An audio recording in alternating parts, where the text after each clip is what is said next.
Hello students, আজ চলে এসেছি নতুন একটি ভিডিও নিয়ে। আজকে আমাদের ক্লাসের আলোচনার বিষয় হলো ধারক কী এবং ধারকত্ব কী। দেখো, ধারক কী সেটা জানার আগে আমাদেরকে জানতে হবে ধারকত্ব কী। ধারকত্ব বলতে বোঝায় কোনো পরিবাহীর বিভব একক পরিমাণ বৃদ্ধি করতে যে পরিমাণ আধানের প্রয়োজন হয় তাকেই সেই পরিবাহীর ধারকত্ব বলা হয়। অর্থাৎ আমরা সংজ্ঞা থেকে লিখতে পারি, যেহেতু বলা হয়েছে কোনো পরিবাহীর বিভব একক পরিমাণ বৃদ্ধি করতে যে পরিমাণ আধান প্রয়োজন হয় তাকেই ওই পরিবাহীর ধারক বলে। অতএব লেখা যায়, যদি আমরা ধরি ধারক ইকুয়াল টু সি, আমরা লিখতে পারি অতএব C equal to Q by V. এখানে ভি হলো আমাদের বিভব এবং সি হলো ওই পরিবাহীতে আধান। দেখো এইটা আসে কিভাবে সেটা আমি তোমাদেরকে দেখাচ্ছি। দেখো, আমরা সবাই জানি কিউ ভ্যারিস ভি, অর্থাৎ পরিবাহীতে যে পরিমাণ বিভব দেওয়া হবে বা ধরে নাও পরিবাহীতে যে পরিমাণ আধান দেওয়া হবে তার বিভব ততটাই বৃদ্ধি পাবে। আমরা সবাই জানি ইকুয়েশনটা, বা এখান থেকে লেখা যায় Q equal to C by V. এখানে দেখো এই ভ্যারিজেসটা উঠে গিয়ে একটা ধ্রুবক আসে, ধ্রুবকটা হলো সি, এটাই হলো ধারকত্ব। বা এখান থেকে লেখা যায় C equal to Q by V. দেখো, এদের ধারকত্বের এসআই এবং সিজিএস দুটোতে আলাদা আলাদা দুটি সংজ্ঞা আছে। তো সংজ্ঞাটা আমি তোমাদেরকে বলে দিচ্ছি।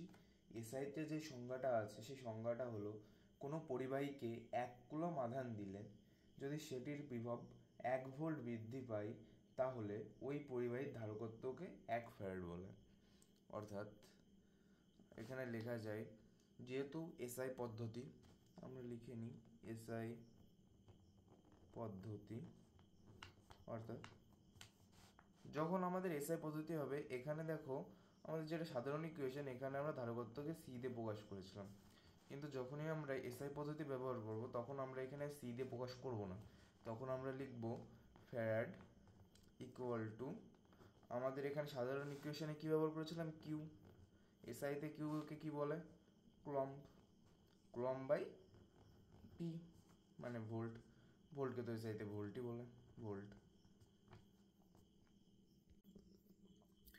দেখো তাহলে এই ইকুয়েশন থেকে বলাই যায় কোনো পরিবাহীর বিভব 1 ভোল্ট বৃদ্ধি করতে যদি 1 কুলম আধান দেওয়া হয় তাহলে সেই পরিবাহীর ধারকত্বকে 1 ফ্যারাডে বলে।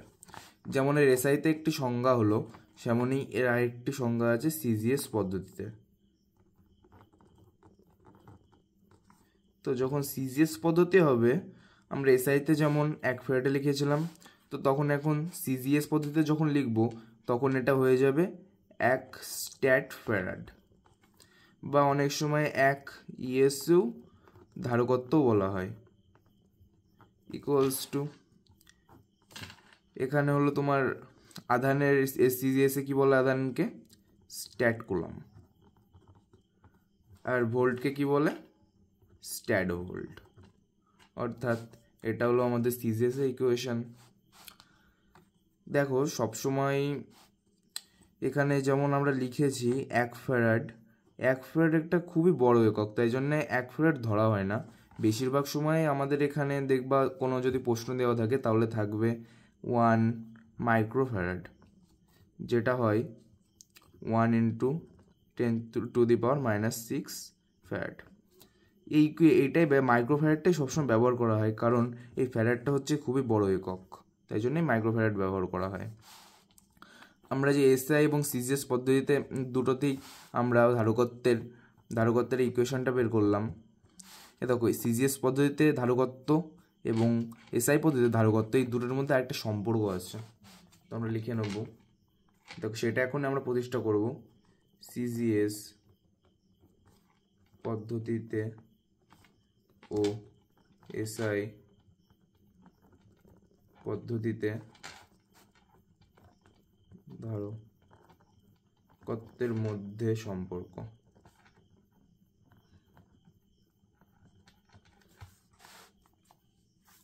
দেখো আমরা প্রথমে লিখে নিই, আমরা কি জানি 1 farad equals to 1 coulomb by 1 volt, বা লেখা যায় 1 ফ্যারাড ইকুয়াল টু 1 কুলম্বকে সিজিএসে কি বলে, মানে সিজিএসে কি বলে না, 1 কুলম্ব ইকুয়াল টু সিজিএসে কত হয়, সরি 3 ইন্টু 10⁹9 স্ট্যাট কুলম্ব, এবং 1 ভোল্ট কত হয় সিজিএস এককে 1/300 স্ট্যাট ভোল্ট, বা এখানে লেখা যায় 1 ফ্যারাড ইকুয়াল টু, এই 300 যদি উপরে উঠে যায় তাহলে 3 ইন্টু 3 এবং এখানে 10⁻11 stat coulomb by stat volt কী হবে স্ট্যাট ফ্যারাড, বা এখানে লেখা যায় 1 farad equal to 9 into 10⁻11 stat farad. এটি হলো আমাদের 1 ফ্যারাড এবং 1 স্ট্যাট ফ্যারাডের মধ্যে সম্পর্ক, সরি 1 স্ট্যাট ফ্যারাড তো না, ফ্যারাডের মধ্যে সম্পর্ক। দেখো এর পরের বিষয় হলো আমাদের ধারকত্বের একটি মাত্রা আছে, আমরা এবার ধারকত্বের মাত্রাটি নির্ণয় করব। আমরা লিখে নেব ধারকত্বের মাত্রা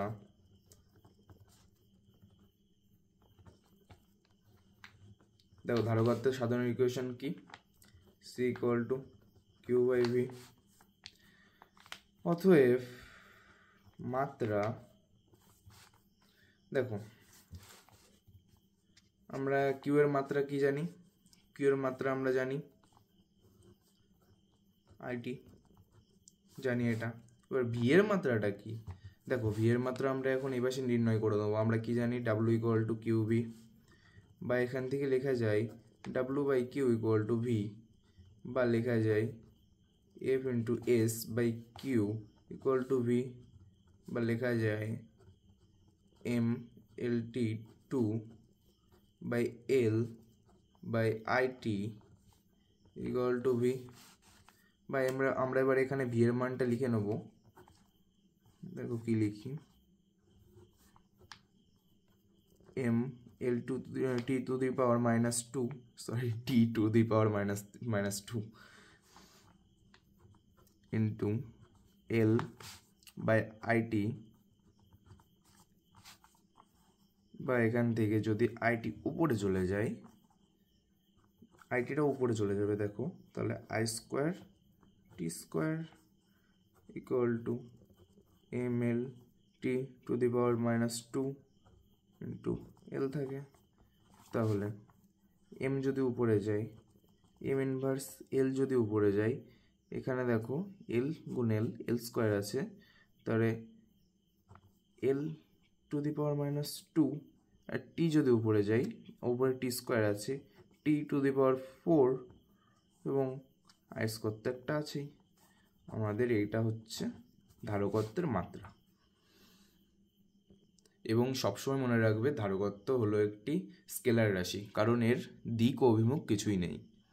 দেখো এই গেল আমাদের ধারকত্বের পার্ট। এরপরে আমাদের আলোচনার বিষয় হলো ধারক কী। ধারকের একটি সুগঠিত সংজ্ঞা আছে। সংজ্ঞা অনুযায়ী কোনো অন্তরিত এবং আহিত পরিবাহীর কাছে অপর একটি ভূসংলগ্ন পরিবাহী এনে সেই আহিত পরিবাহীটির ধারকত্ব কৃত্রিমভাবে যে ব্যবস্থার মাধ্যমে বৃদ্ধি করা হয় সেই ব্যবস্থাকেই ধারক বলে। চলো তাহলে একটা ছবির মাধ্যমে বুঝে নেওয়া যাক।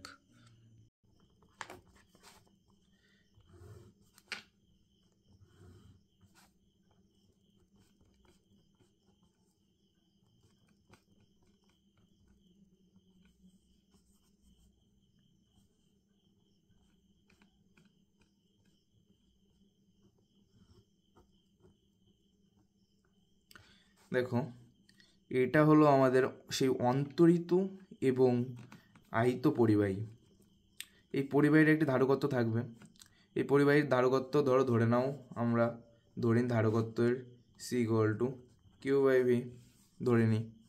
এবার দেখো আমরা যখনই এই পরিবাহীটার কাছে অপর একটি পরিবাহীকে আনবো এবং পরিবাহীটি ভূসংলগ্ন থাকবে, যদি পরিবাহী ভূসংলগ্ন থাকে তাহলে দেখো তার একটি এখানে একটি ভূসংলগ্ন থাকে, তাহলে সেই পরিবাহীতে যে মুক্ত তড়িৎ আধানগুলি থাকবে সেগুলো পৃথিবীতে চলে যাবে। দেখো আমাদের এই তড়িতাহিত পরিবাহীর কাছে এই পরিবাহীটি আনার জন্য এখানে যে প্লাস আধান আছে সেই প্লাস আধানের জন্য এখানে একটি আবেশের সৃষ্টি হবে। আমাদের এই পরিবাহীর প্লাস আধানগুলি সবসময় এই পরিবাহীর এই মাইনাস আধানগুলিকে আবিষ্ট করবে, অর্থাৎ এই মাইনাস আধানগুলি হবে এখানে আবিষ্ট আধান।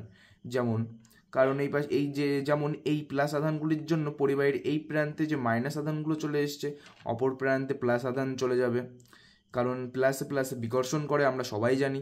কিন্তু এখানে এই তড়িৎ পরিবাহী কি পৃথিবীর সাথে যুক্ত হয়, অর্থাৎ ভূসংলগ্ন হয়, এই যে মুক্ত আধানগুলি থাকবে ওইগুলো পৃথিবীতে চলে যাবে। তাই জন্য আমি এখানে প্লাস আধানগুলো দেখাইনি, কারণ সেগুলি পৃথিবীতে চলে যাবে। দেখো এবার যে এখানে যে মাইনাস আধানগুলি এসেছে এই আধানগুলি সবসময় এই প্লাস আধানগুলিকে প্রশম করার চেষ্টা করবে বলেই তখন এই পরিবাহীটির ধারকত্ব আরও বাড়বে। ধারকত্ব কি? ধারকত্ব হলো কোনো পরিবাহীতে যে পরিমাণ আধান দিলে তার একক পরিমাণ বিভব বৃদ্ধি পায়। দেখো এই মাইনাস আধানগুলি যখনই এই প্লাস আধানগুলিকে প্রশমিত করছে তখনই তার ধারকত্ব বৃদ্ধি পাচ্ছে, কারণ তার আধান নেওয়ার ক্যাপাসিটি আবার বাড়ছে, মানে বেশি বাড়ছে, আগের থেকে বৃদ্ধি পাচ্ছে। কিন্তু যদি আমরা এই পরিবাহীকে আবার যদি এখান থেকে সরিয়ে দিই তাহলে দেখো আর প্রশমিত করার জন্য এই প্লাস আধানগুলিকে প্রশমিত করার জন্য এখানে কোনো আধানের অস্তিত্বই থাকবে না। তার মানে ধারকত্ব আগে যা ছিল তাতেই ফিরে আসবে। অর্থাৎ আমরা এই সংস্থাটি আনার ফলে এই আহিত এবং অন্তরিত পরিবাহীটির ধারকত্ব কৃত্রিমভাবে বৃদ্ধি করছি এবং এই সংস্থাটিকেই আমরা ধারক বলছি। এই ধারকের ধারকত্ব আবার কিছু জিনিসের উপর নির্ভর করে। যেমন এক হলো তোমার কোনো পরাবৈদ্যুতিক ধ্রুবক। এখানে যদি কোনো বায়ু মাধ্যম ছাড়া কোনো যদি পরাবৈদ্যুতিক মাধ্যম রাখা হয় তাহলে পরাবৈদ্যুতিক মাধ্যমের যতটা মান হবে এই ধারকত্বের মানে তোমার এই আহিত পরিবাহীদের ধারকত্ব ততগুণই বৃদ্ধি পাবে। আরেকটা হলো পারিপার্শ্বিক বস্তু। দেখো পারিপার্শ্বিক বস্তু মানে আগেই বুঝে গেছো, এটা যেমন এটা পারিপার্শ্বিক বস্তু। অর্থাৎ পারিপার্শ্বিক বস্তু যদি তুমি কোনো অন্তরিত এবং বদ্ধ পরিবাহীর কাছে আনো তার ধারকত্ব আগের থেকে বহুমাত্রায় বৃদ্ধি পাবে। এবং আরেকটি জিনিস হলো 3 নম্বর হলো এখানে এই পরিবাহীটি যে আহিত এবং বদ্ধ পরিবাহী তার ক্ষেত্রফলের উপর কীভাবে নির্ভর করে। এবার ক্ষেত্রফলের উপর তো নির্ভর করেই, এবার বলে দিচ্ছি আমি কীভাবে করে। দেখো যদি কোনো পরিবাহীর ক্ষেত্রফল বৃদ্ধি পায়, ক্ষেত্রফল বৃদ্ধি পেলে কী হবে? ক্ষেত্রফল বৃদ্ধি পেলে বিভব কমবে এবং তার ধারকত্ব বৃদ্ধি পাবে। অর্থাৎ আমাদের এই বদ্ধ এবং অন্তরিত পরিবাহীর, দেখো এটাকে তোমরা বলতে পারো বদ্ধ, অন্তরিত, আহিত, যা খুশি বলতে পারো, এবং এর পরিবাহীর ধারকত্ব বৃদ্ধি পাবে, অর্থাৎ এর ক্ষেত্রফল ব্যাপক পরিমাণে ভূমিকা রাখে, যার সাথে এই ক্ষেত্রফলের সাথে আমাদের এই ধারকত্বের একটি সমানুপাতিক সম্পর্ক আছে। আজকের ভিডিওটা এই পর্যন্তই ছিল। এই গেল আমাদের ধারকত্বের সংজ্ঞা বা যাই বলো ধারকত্ব বিষয়টা শেষ করলাম। আর তোমরা যদি চাও আমি ধারকত্বের উপর আরও ভিডিও আনি তাহলে আমাকে কমেন্টে জানিও, কারণ ধারকত্ব তো এই শেষ না, এরপরে ধারকত্বের অনেকগুলি পার্ট আছে। দেখো যেমন এর একটি সমীকরণ আছে, এই সমীকরণ থেকে অনেক কিছু প্রতিষ্ঠা করা যায়, অনেক সমীকরণ আনা যায়। যদি তোমরা চাও আমি আরও ভিডিও বানাই এর উপর তাহলে আমাকে কমেন্টে জানিও। আজকের জন্য টাটা, ভিডিওটা এই পর্যন্তই ছিল।